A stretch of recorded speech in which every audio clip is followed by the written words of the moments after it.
Salam, hər vaxtınız xeyir olsun. Bir günlərdə Bərdər rayonunun Divanlı kəndindəyik. Buradan da Divanlı kəndinin cəmaatını salamlayıram. Divanlı kəndində həssas yoldan 500 metr məsafədə 10 sot torpağımız satışa çıxdı. Torpağımızın sənədləri paket qutusadır. Torpağımızın ərazisindən qaz, işıq, su, Wi-Fi də belə mövcuddur.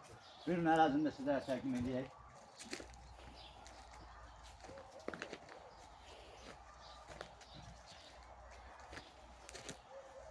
Torpağımız hazırda ağaçlar buranı basıbdır. Tam şəkildə sizə göstərə bilmirik. Torpaq kvadrat şəklində 10 sot torpaqdır.